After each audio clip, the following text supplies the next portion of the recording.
What if I told you that the process of making cheddar cheese involves a heroic journey for milk, from its humble beginnings to its transformation into a beloved cheese? We're about to take you on an adventure through the cheddar cheese factory. The journey of cheddar from farmstead to factory floor began in 1851. This year marked a revolution in cheese production as the first factory-made cheddar rolled off the line. But why the shift from traditional methods? The answer lies in the growing appetite for this beloved cheese. As demand for cheddar soared, small-scale production couldn't keep up. Consumers wanted more cheese, and they wanted it consistently good. The transition to factory production addressed these needs head-on. Larger facilities could churn out cheddar in quantities that would make those 12th century farmers' heads spin. But scaling up wasn't without its challenges. Early cheese factories faced a significant hurdle: how to maintain the traditional flavors of cheddar while ramping up production. It was a balancing act between efficiency and quality, and at first, efficiency often won out. Enter Joseph Harding, a name you might not know, but one that changed the cheddar game forever. Known as the father of modern cheddar cheese, Harding brought science to the art of cheese making. He developed a curd scalding method and a refined cheese mill, revolutionizing how cheddar was made. These innovations allowed factories to produce cheddar more efficiently without sacrificing the qualities that made it so popular.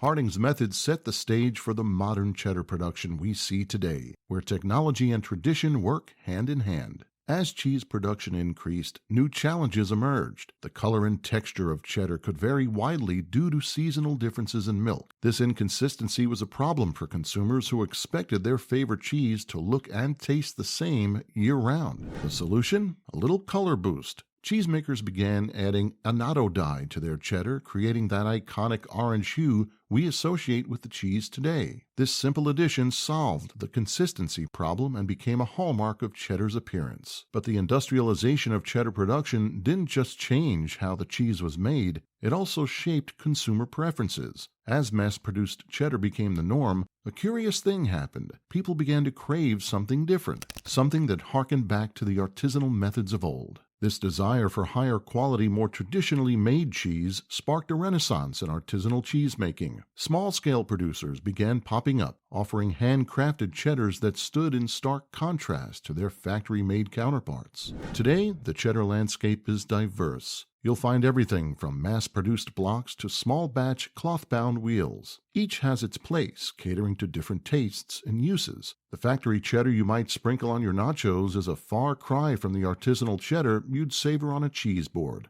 But both trace their roots back to that English village centuries ago.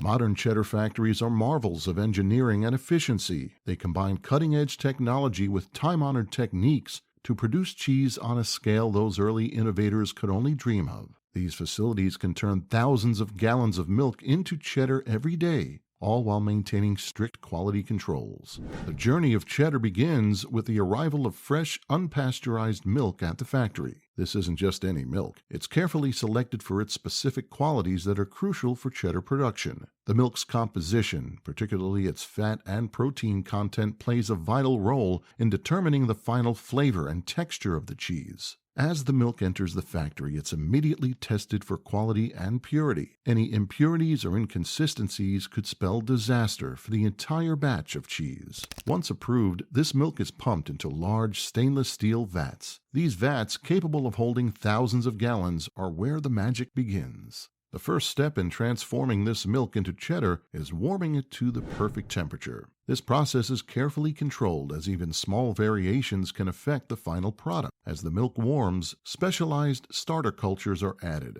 These cultures are the unsung heroes of cheesemaking, responsible for developing the unique flavors and characteristics of cheddar.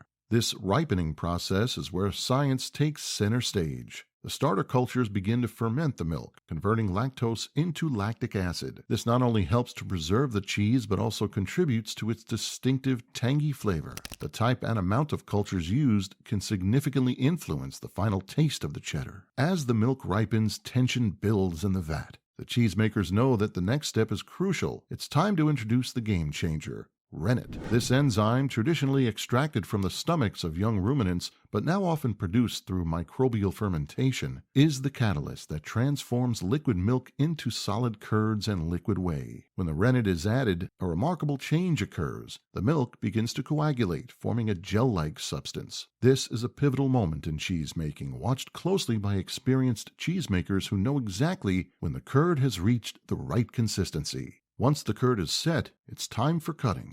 In traditional cheese making, this was done by hand using frames with vertical or horizontal blades. Today, modern factories use automated cutting machines that ensure consistent curd size. The size of these curds is crucial. It affects how much moisture is retained in the final cheese. As the curd is cut, it releases whey, the liquid portion of the milk.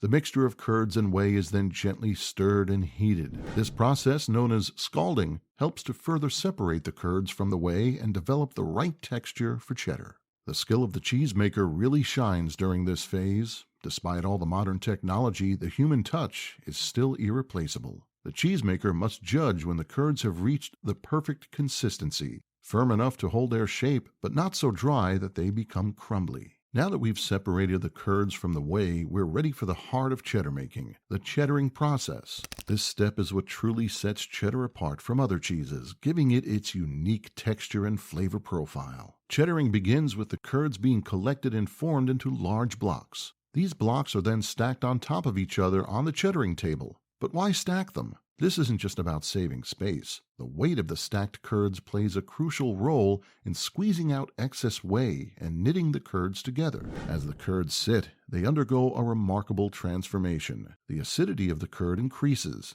and its texture changes from crumbly to smooth and elastic. This process is like a hero facing their greatest challenge, as the curd develops the complex flavors and textures that define cheddar cheese.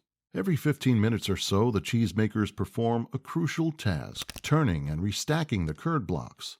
This ensures even drainage and consistent texture throughout the cheese. In traditional cheese making, this was a labor-intensive process done entirely by hand. The cheddared curds are then milled or cut into small pieces. This step increases the surface area of the curd, allowing for even salt distribution in the next phase. The milling process used to be done by hand with knives or simple machines. Today it's often performed by automated milling machines that can quickly and consistently cut large volumes of curd. At this point, the curd doesn't look anything like the cheddar cheese you'd find in a store. It's more like a pile of cheese curds, but these humble-looking pieces contain all the potential for becoming that sharp, flavorful cheddar we know and love. Now that we've cheddared our curds, it's time for the final steps that transform these humble cheese pieces into the cheddar we know and love. The journey isn't over yet. There's still plenty of engineering and science ahead. First up is the milling process. This is where our cheddared curds get cut into small, uniform pieces. In the old days, this was done by hand with knives. Today, modern cheddar factories used specialized milling machines that can process huge volumes of curd quickly and consistently. These machines cut the curd into pieces about the size of a peanut. This step is crucial because it prepares the curd for even salt distribution. Speaking of salt, that's our next step. Salt isn't just about flavor. It plays a vital role in cheddar production. It helps to control moisture, acts as a preservative, and contributes to the development of the cheese's texture. The amount of salt added is precisely calculated, usually around 1.5 to 2% of the curd weight. Too little salt and the cheese could spoil. Too much, and it would be inedible. Once the salt is mixed in, it's time to shape our cheddar. The salted curds are poured into molds, large containers that give the cheese its final form. These molds come in various shapes and sizes, from the familiar blocks you see in stores to massive 40-pound wheels. But just putting the curds in molds isn't enough. To create that dense, smooth texture we expect from cheddar, we need pressure. This is where heavy-duty hydraulic presses come into play. These machines can exert tons of pressure on the cheese, squeezing out any remaining whey and compacting the curds into a solid mass. The cheese typically stays under pressure for several hours. The exact time and pressure depend on the size of the cheese and the desired final texture. After pressing, we have what looks like cheddar cheese, but we're not done yet. The most crucial step is still to come: aging. This is where cheddar develops its complex flavors and sharpness. The pressed cheese wheels or blocks are moved to special aging rooms where temperature and humidity are carefully controlled. These rooms are like high-tech caves, designed to provide the perfect environment for the cheese to mature. The aging process can last anywhere from a few months to several years. A mild cheddar might age for just 3 to 6 months, while extra sharp varieties can age for 18 months or more. Some artisanal cheddars are aged for up to 24 months, or even longer. During this time, enzymes break down the proteins and fats in the cheese, creating new flavor compounds. The longer the cheese ages, the sharper and more complex its flavor becomes. But not all aging environments are created equal. There are two main methods: traditional cloth binding and modern plastic wrapping. Cloth-bound cheddar is wrapped in cheesecloth and coated with lard, allowing the cheese to breathe as it ages. This method produces a drier cheese with a more complex, earthy flavor. It's labor-intensive and results in more weight loss as the cheese dries, which is why it's mostly used for premium artisanal cheddars. Most mass-produced cheddar, on the other hand, is aged in plastic. This method retains more moisture, resulting in a creamier texture and milder flavor. It's more efficient and leads to higher yields, which is why it's preferred for large-scale production. The cheese is often vacuum-sealed in plastic to prevent mold growth and ensure consistent aging throughout the block. What if I told you that the process of making cheddar cheese involves a heroic journey for milk? From its humble beginnings to its transformation into a beloved cheese, we're about to take you on an adventure through the cheddar cheese factory.